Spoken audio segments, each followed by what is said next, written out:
المجيد وفرقانه الحميد. أعوذ بالله من الشيطان الرجيم. بسم الله الرحمن الرحيم.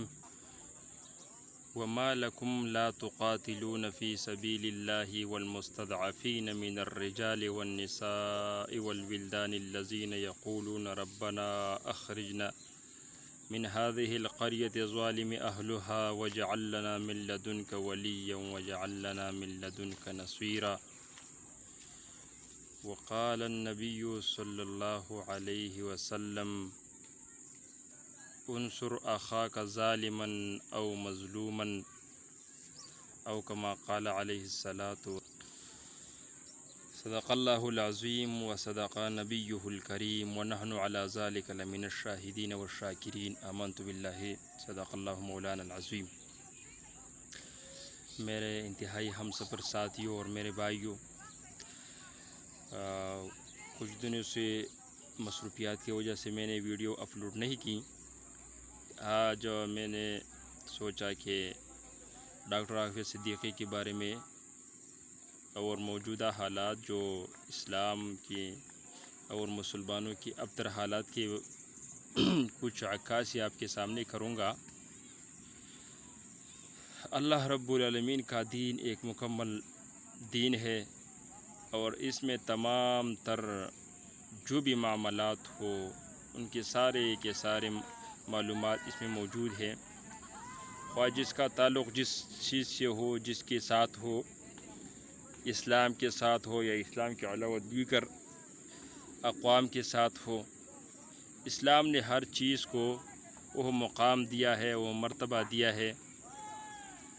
لیکن آج کل جو حالات چل رہی ہے، ہم اور آپ مسلمانوں کی نبض معلوم کرنے اور غیر مسلم اپنے سازشوں اور اپنے جو کردار ہے ان سے اچھی طرح واقف ہے، لیکن پھر بھی وہ مسلمانوں کی اور ان نیک اور مخلص لوگوں کی ان ایمانی جذبات کو مد نظر رکھتے ہوئے انہوں نے پچھلے عید الاضحیٰ پہ قرآن عظیم الشان کی بے حرمتی بھی کی.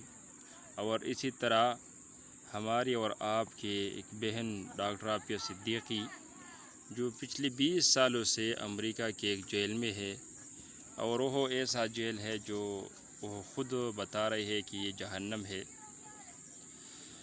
مسلمانوں، اس میں میرے لیے اور آپ کے لیے امتحان ہے کہ مجھے اور آپ جیسی مسلمان ان کافروں کے خلاف کیا کر سکتی ہے، ان کے ساتھ تعلقات بنا سکتی ہے یا ان کے ساتھ وہ اپنا کردار اور ان کے ساتھ اپنا جو طریقہ وہ اپناتے ہیں. ہمارے مسلمان ایک انچ بھی ان کافروں سے تعلقات قطع نہیں کرتے جو مسلمانوں پر، جو عورتوں پر، جو مظلوموں پر، جو دیندار لوگوں پر، جو ان جیسے مظلوموں پر وہ ظلم کرتے ہیں.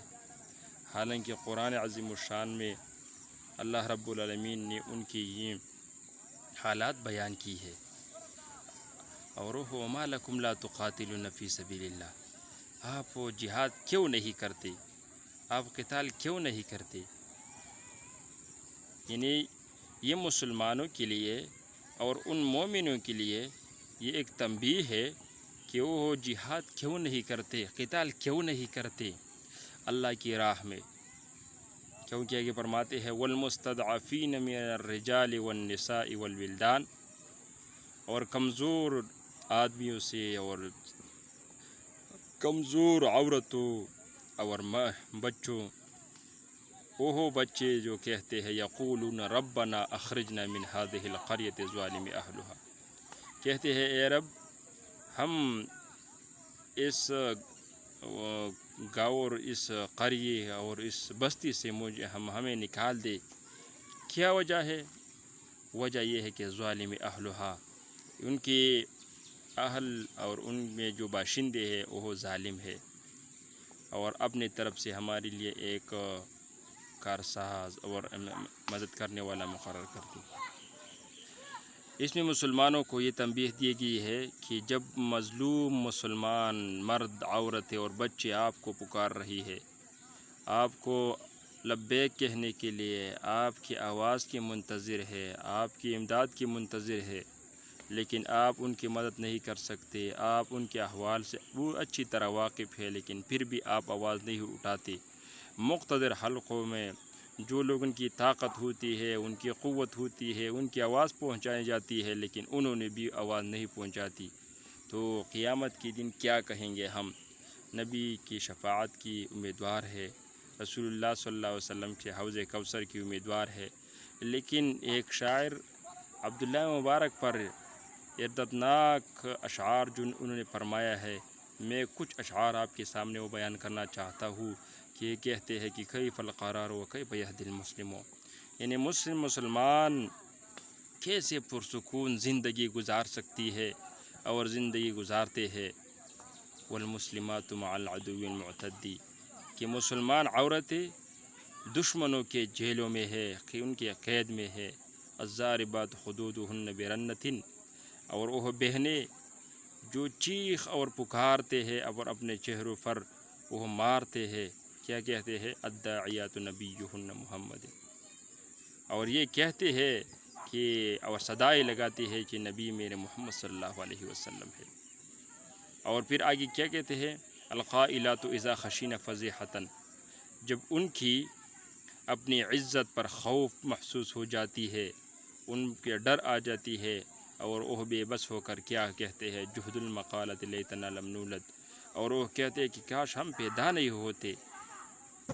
ما تستطيع ما لها من حیلۃ، وہ اس قدر بے بس ہوتی ہے اور لاچار ہوتی ہے کہ الا الستر من اخیہا بالید، یعنی اپنے بھائیوں سے پردہ کرنے کے لیے سوائے ہاتھ ان کو کچھ میسر نہیں ہوتی۔ ہاتھ کے ذریعے سے وہ اپنے بھائیوں سے پردہ کرتے ہیں۔ تو مسلمانوں کے لیے، ان آدمیوں کے لیے، ان حکمرانوں کے لیے، ان لیڈروں کے لیے، ان مقتدر حلقوں میں رہنے والے اشخاص کے لیے جو اپنے ذات کے لیے وہ لڑتے ہیں، اپنے بچیوں کے لیے، اپنے بیٹوں کے لیے، اپنی عزت کو بچانے کے لیے وہ طرح طرح یہ کامیں کرتے ہیں۔ لیکن آج کے دور میں محمد ابن قاسم موجود نہیں ہے، آج کے دور میں حجاج ابن یوسف موجود نہیں ہے، آج کے دور میں وہ لوگ موجود نہیں ہے جو صلاح الدین کی طرح کارنامے سر انجام دیتے۔ جب جیل میں ان کو اپنے بہن کی آواز کی پکارنے پر وہ اٹھتے ہیں اور وہ جہاد کا اعلان کرتے ہیں، کاش ہمارے بھی اندر وہ صلاح الدین، وہ خالد ابن ولید اور وہ محمد ابن قاسم پیدا ہو جائے، کہ ہمارے بہنیں جو جیلوں میں ہے، وہ جیل میں اس اذیت سے وہ اللہ رب العالمین کو نجات دے۔ اس میں ہمارے لیے اور آپ مسلمانوں کے لیے تنبیہ ہے، ہمارے لیے خبرداری ہے کہ مسلمانوں آپ پر کیا ہو گیا ہے کہ مسلم بہنیں جیلوں سے آپ کو پکار رہی ہے اور کہتے ہیں کہ ہم جہنم سے مجھے نجات دلا دے۔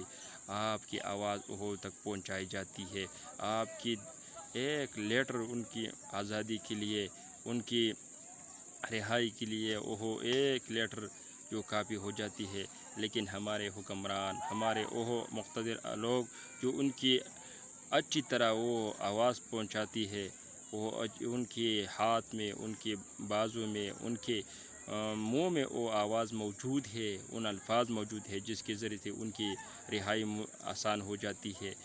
اور جو لوگ ان کے بارے میں کوشش کرتے ہیں تو اللہ رب العالمین سے دعا ہے کہ اللہ رب العالمین کی کاوشیں اپنے دربار میں قبول فرما دے، اور ان مسلمان بہنوں معافیہ صدیقی اور ان جیسے بہنوں اور بھائیوں جو کافروں کے قید میں ہے اور مظلوم ہے، اللہ رب العالمین ان کے لیے رہائی کا ایک بندوبست فرما دے، اور ہمارے مزید امتحان لانے، ہم کمزور ہیں، ہم بے بس ہیں، اللہ رب العالمین ہمارے حال پر رحم فرما دے۔ السلام علیکم ورحمۃ اللہ۔